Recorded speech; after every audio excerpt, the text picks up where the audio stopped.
Om Swastiastu, Assalamualaikum warahmatullahi wabarakatuh, salam sejahtera untuk kita semua, Shalom, Namo Buddhaya, salam kebajikan.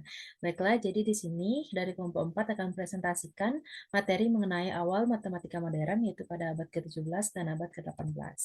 Nah, yang pertama kita perkenalkan dulu kelompok 4, yaitu ada Kristi Surasti, ada Trisna Noviana, saya sendiri Lydia Damayanti, dan Kumala Yustri Lestari.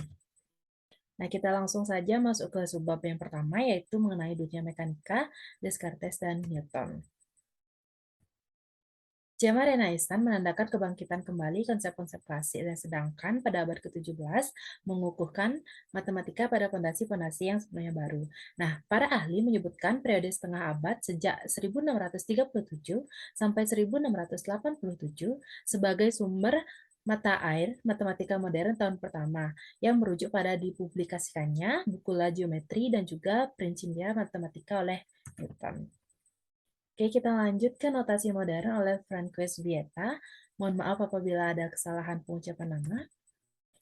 Nah, jadi Francois Vieta adalah seorang matematikawan terkenal pada masanya dan juga merupakan penasehat kerajaan bagi Henry IV.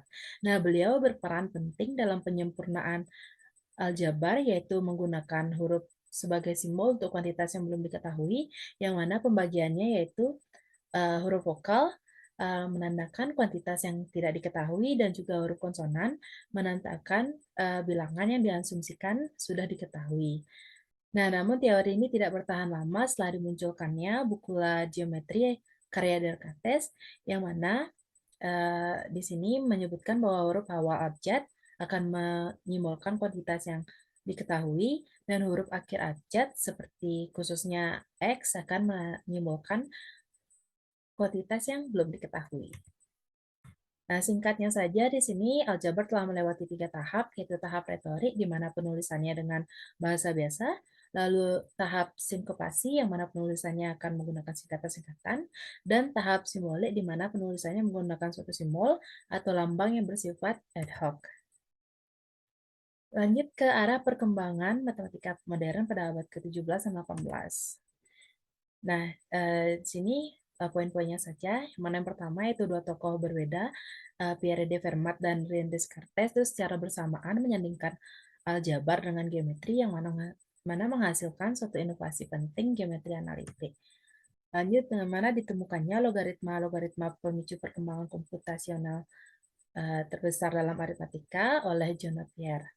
Nah, yang paling penting yaitu penemuan kalkulus oleh dua tokoh brilian, yaitu Isaac Newton dan juga Gottfried Leibniz. Selanjutnya kita akan membahas mengenai salah satu matematikawan, yaitu René Descartes, penulis La Geometrie. Nah, beliau dilahirkan di La Haye, sebuah kota kecil berjarak sekitar 200 mil arah barat daya dari kota Paris di Provinsi Touraine. Nah, ketika berusia 8 tahun, beliau bergabung dengan sekolah terpandang yang belum lama didirikan. 3 tahun terakhir di masa sekolahnya, beliau curahkan untuk logika, filsafat, fisika, dan matematika. Nah, matematika ini adalah satu-satunya yang menarik perhatian beliau karena kepastian bukti-buktinya. Pada tahun 1617, Descartes mendaftarkan diri dalam ketentaraan sebagai sukarelawan muda. Malam tanggal 10 November 1619, saat masa tugas musim dingin bersama pasukan Bavaria di sepanjang sungai Danube, Descartes mengalami 3 mimpi, pada mana dia menemukan fondasi-fondasi dari suatu sains yang mengagumkan.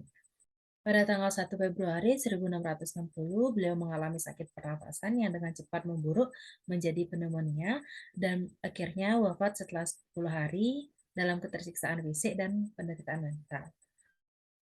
Materi selanjutnya akan dibawakan oleh rekan saya. Sekian yang dapat saya sampaikan. Terima kasih. Jadi selanjutnya ada Isaac Newton, Principia Mathematica. Isaac Newton lahir pada Natal tahun 1642 di desa Woolsthorpe di Lincolnshire dekat Cambridge. Secara sederhana, kehidupan Newton dibagi menjadi 3 bagian, yaitu periode pertama yang meliputi masa kanak-kanaknya di Lincolnshire dan masa sebelum ia memperoleh gelar sarjana. Kemudian periode kedua yaitu kehidupannya sebagai profesor location di Cambridge dan saat di mana ia menghasilkan sebagian besar karya matematikanya. Kemudian periode ketiga yaitu karirnya di kota London sebagai pejabat pemerintahan dengan gaji yang tinggi. Selanjutnya adalah sejarah dari penemuan Isaac Newton. Yang pertama ada Principia Mathematica versus Principles of Philosophy. Jadi pada tahun 1687, Isaac Newton menerbitkan sebuah buku yang berjudul Mathematical Principles of Natural Philosophy. Karya Newton ini mengisyaratkan dari judulnya bahwa ini yang dimaksudkan sebagai bantahan terhadap teori vortex dari Descartes. Selanjutnya, buku kedua dari Principles diterbitkan dengan tujuan untuk menunjukkan secara matematis bahwa teori vortex dari Descartes menurut kajian dinamika tidaklah kuat. Selanjutnya, buku ketiga dari Principia diterbitkan yang memuat tentang penerapan teori umum yang dibahas pada buku 1. Selanjutnya ada kontroversi penemuan kalkulus Newton versus kasus Leibniz. Pada periode 1600-an, suatu kebetulan dalam sejarah matematika terjadi, yaitu kalkulus digagas oleh dua orang secara terpisah pada waktu yang hampir bersamaan, yaitu Newton di Inggris dan Leibniz di Eropa kontinental. Pahitnya perseteruan terkait siapa yang lebih dulu menemukan kalkulus secara material mempengaruhi sejarah matematika di Eropa. Selanjutnya ada perkembangan teori probabilitas oleh Pascal, Bernoulli, dan Leibniz. Teori peluang awalnya diinspirasi oleh masalah perjudian yang dilakukan oleh Girolamo Cardano. Kemudian pada tahun 1654, seorang pejudi lain bernama Chevalier de Mare menemukan sistem perjudian. Kemudian Pascal menjadi tertarik dengan peluang dan mulai mempelajari perjudian. Namun, lama sebelum Pascal dan Fermat, persoalan terkait probabilitas telah ditangani oleh beberapa matematikawan. Selanjutnya, Blaise Pascal pada tahun 1623 sampai 1662, di mana karya pertama yaitu Essay for Less Complex. Pada usia 16 tahun, Pascal sudah mulai menguji kemampuan matematisnya di lingkaran Mersenne, di mana esai yang ia buat memuat pernyataan sejumlah teorema umum yang bersifat projektif. Pada tahun 1655 sampai 1658, Pascal menulis karya yang membuatnya terkenal dalam bidang kesusastraan yang berjudul A Letter Written to a Provincial by One of His Friends. Namun demikian, kesehatan Pascal mulai menurun pada tahun 1658 dan ia meninggal pada usia 39 tahun.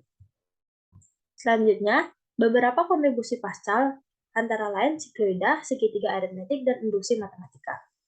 Karya Pascal tentang sikloida memiliki hasil sampingan yang sangat penting, yaitu inspirasi bagi Leibniz yang menemukan kalkulus diferensial dan integral.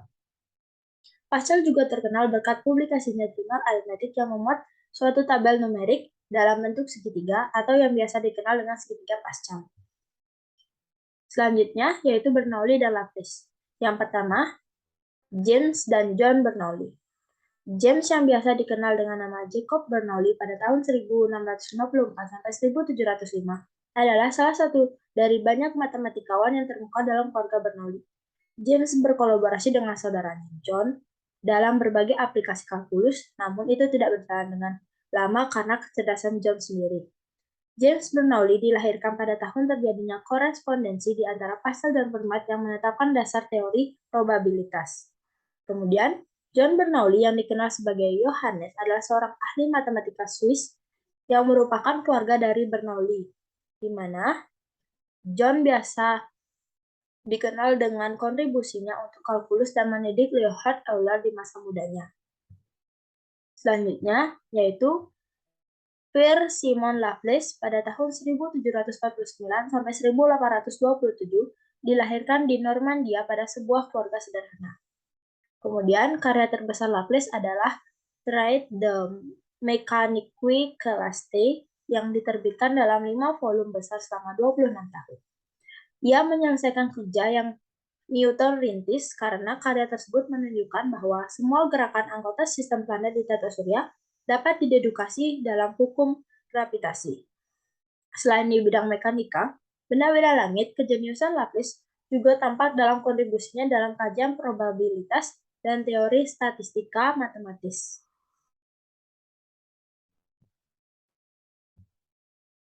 Baik, di sini saya membahas tentang perkumpulan dan jurnalisme ilmiah.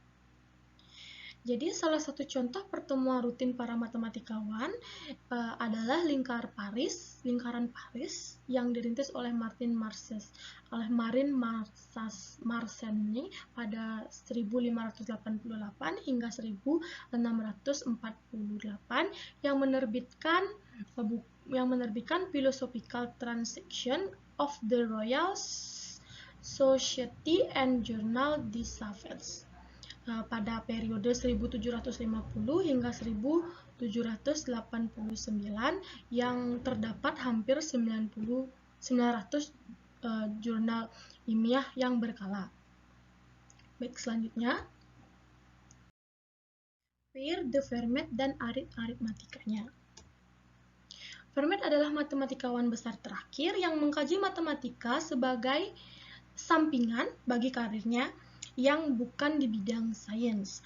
Fermat merupakan matematikawan yang mengkaji matematika sejak menginjak usianya 30 tahun. Dan Fermat juga tidak menerbitkan teori-teorinya secara khusus atau karya-karyanya secara khusus.